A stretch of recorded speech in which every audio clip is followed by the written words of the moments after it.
All right. Let's have some fun now with everybody. Everybody up! Oh, everybody. That's everybody. We spent an entire week analyzing the structure of narrative. These guys are now all certified black belts at the creation of extemporaneous narrative. To prove this to you, we're going to show you the ultimate commitment. They're going to tell you a group story. Somebody give me the title of a children's story that's never been written before. Black hole would die. Somebody who's not related to me, give me the name of a children's story that's never been told before. Camping with Smokey the Bear. Camping with Smokey the Bear. Cool. All right. Cool. Here's how we're going to do this. They're going to come a little bit closer and form a nice tight line. And in a moment, I am going to point to one of these people. They're going to begin telling the story of How to camp with Smokey the Bear. Camping with Smokey the Bear. They're going to continue telling the story for as long as my finger is pointing at them. At some point, I will take my finger away and point to somebody else. At that time, they must immediately stop speaking, and the person I point to must begin speaking exactly where the first person left off. Mid-thought, mid-sentence, mid-word if necessary. We will continue doing this in that manner until somebody is called out. Now, you may perhaps be wondering out loud and in unison, how is somebody called out? How is somebody called? I'm so glad you asked. Somebody will be called out if they hesitate. Do not begin speaking when I point to them. If they continue speaking after I stop pointing to them. If they repeat a word that has just been said by the other person instead of picking up where they left off. If they otherwise fail to pick up exactly where the person before them left off. Or if they simply spit on me because I'm right down here and I'm in range. Or if they go brain dead.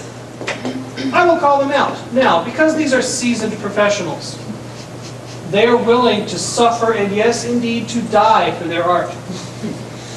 So, if you hear somebody making a mistake and you think I've missed it, you can encourage me to call them out simply by suggesting, die.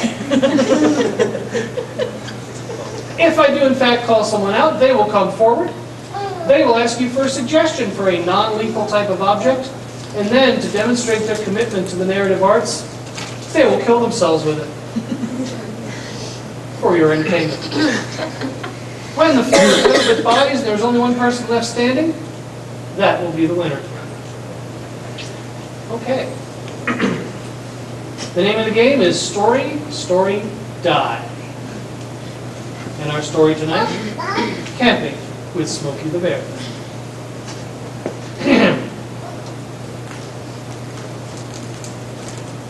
Now. Everybody really enjoys camping with Smokey the Bear.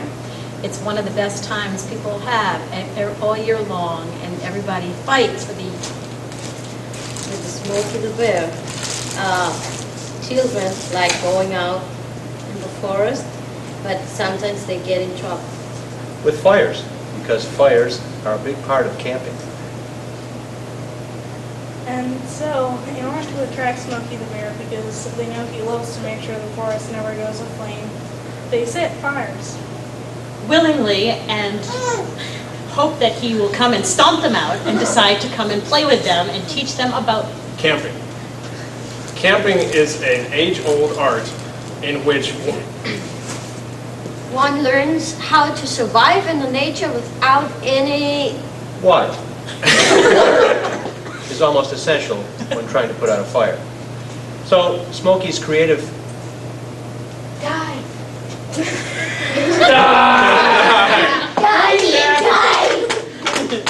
All right, Spike, you get to be your first casualty. Okay, something you would find in the hallways of a school. Textbook. Textbook. done. Yes, my textbook. Yes. Oh, dang it, I dropped my book.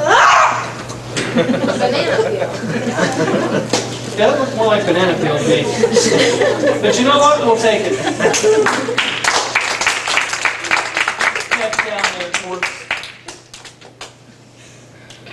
All right.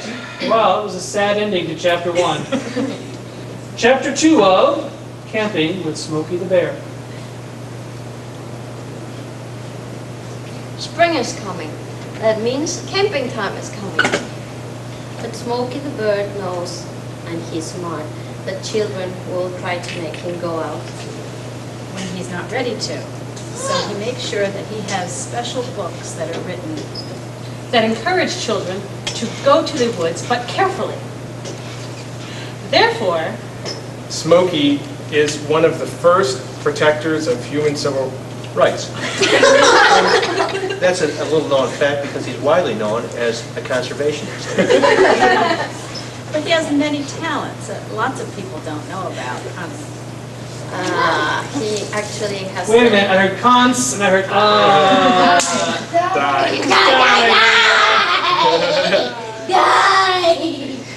Okay.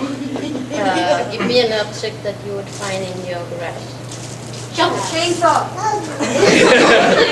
I heard shovel and I heard chainsaw. Take your pick. The first one? Shovel, I heard shovel first, then I heard Okay. chainsaw. Death by shovel. Okay, let's take all this snow out of here. Oh! You know, I saw that happen this winter. Okay.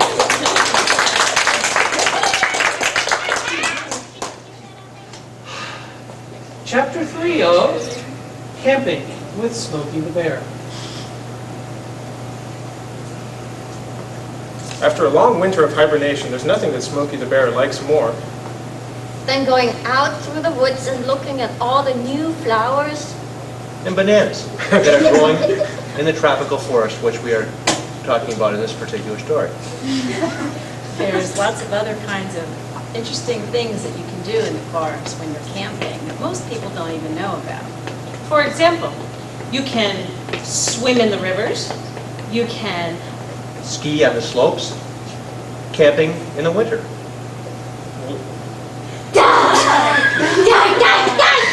Now, here's the question, Ben. Who are you trying to get me to kill? Dave for continuing to talk after I took my finger away? Or Jay for being confused thinking I was about to kill Dave? Hey,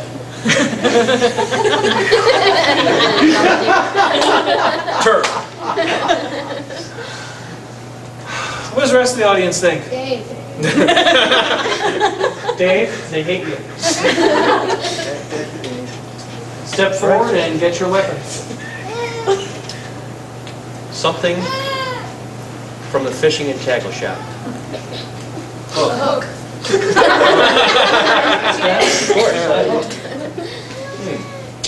You know, I need to get some, I'm going to do some heavy duty fishing here, and I need to get one of them big shark hooks over there. If I can. Yeah, I think that's going to do it, you know. It's like, I just need to get something to look at and just like really pull it in there.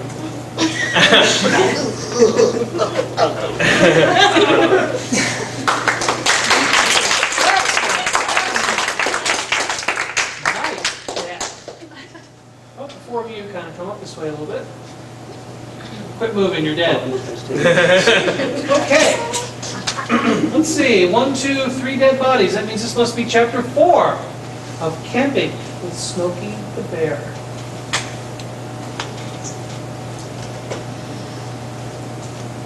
To get ready for camping, Smokey has to get himself in shape. And he does all kinds of things to get him in shape.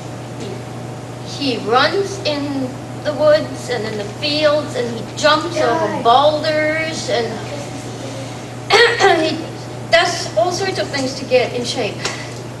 When he feels like he's in shape, then he goes out in search of these bad little children. The children like when Smokey comes because he's their friend and he's furry. And he doesn't give them any kind of hard way to go when they don't clean their room.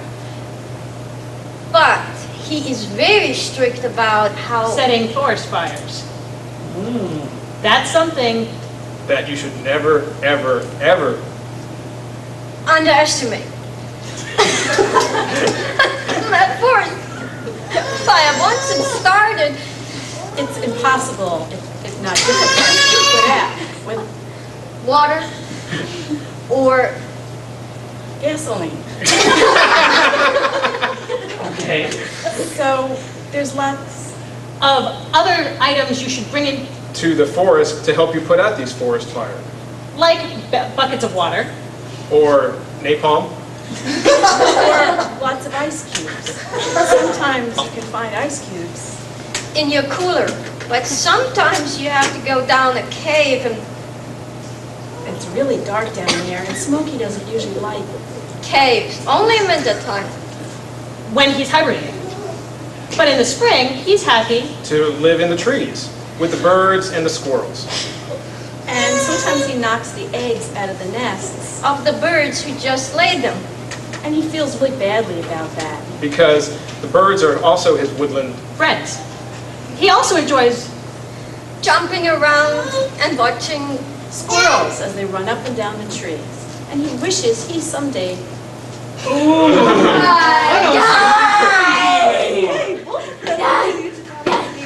Shut up, dead man. All right, Janet, step forward and receive your judgment. something in an attic. Yes, a light bulb. Light bulb. That's the primary point. Ooh, it's dark in this attic. Oh, I need to put this light bulb up. Okay. This might be a real good time to thank Jay for bringing this carpet around. Okay, chapter 5 of Camping with Smokey the Bear. Subtitle, Disaster.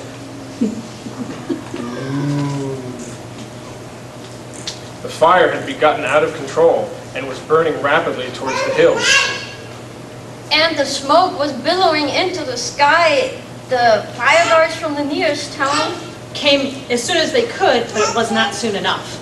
Smokey knew That the kids were in trouble. He had to help them. So, the first thing he did was put on his fire retardant suit. And he ran through the flames. yelling, "Follow me, follow me!" And he danced gaily through the fire. His fire retardant suit protected him. He bear-hugged the kids, lifted them up. and carried them to safety.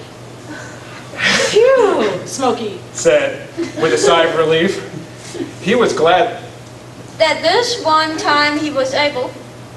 Ooh.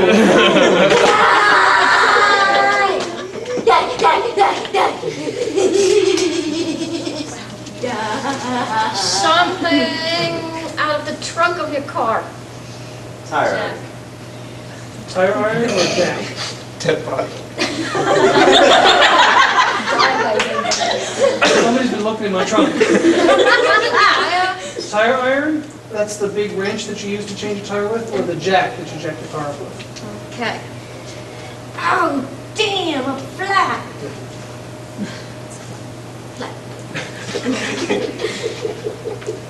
Oh, this is tight, this is tight. Choke! Ouch. Is it just me, or does it always seem to come down to you two? I think it's just you. Okay.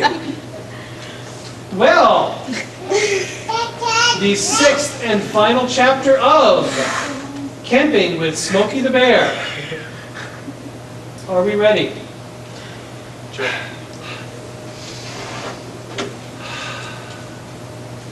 Begin.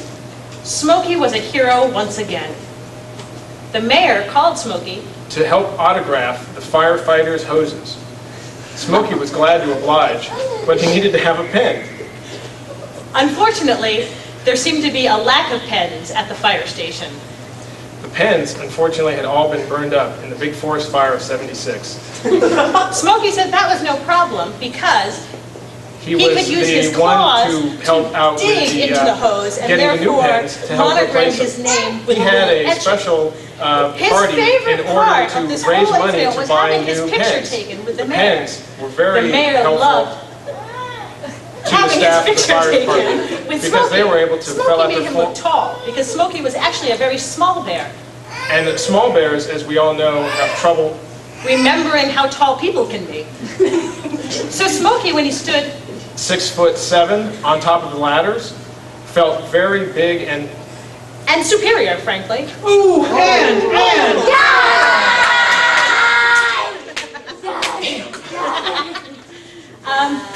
Something you would find in a cafeteria. Of course, plastic fork. Cheese puff.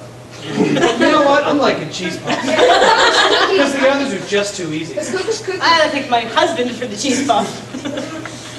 Okay. Cheese puff.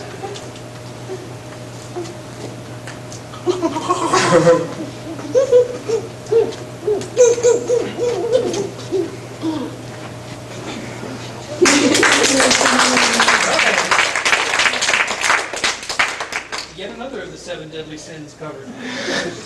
Okay, Jay, as the last man standing, we come to you to explain to all of us the moral of the story. the moral of the story, Camping with Smokey the Bear, is that one should never yell movie during a crowded forest fire. Are you guys going to take that?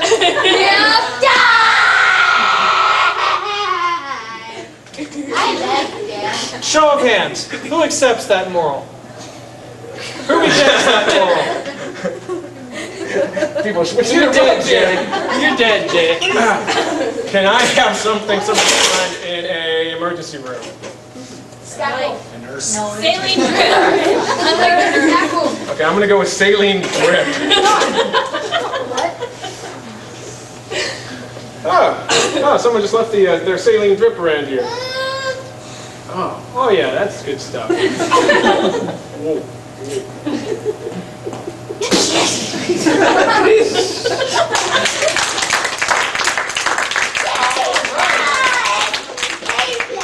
The dead may now rise.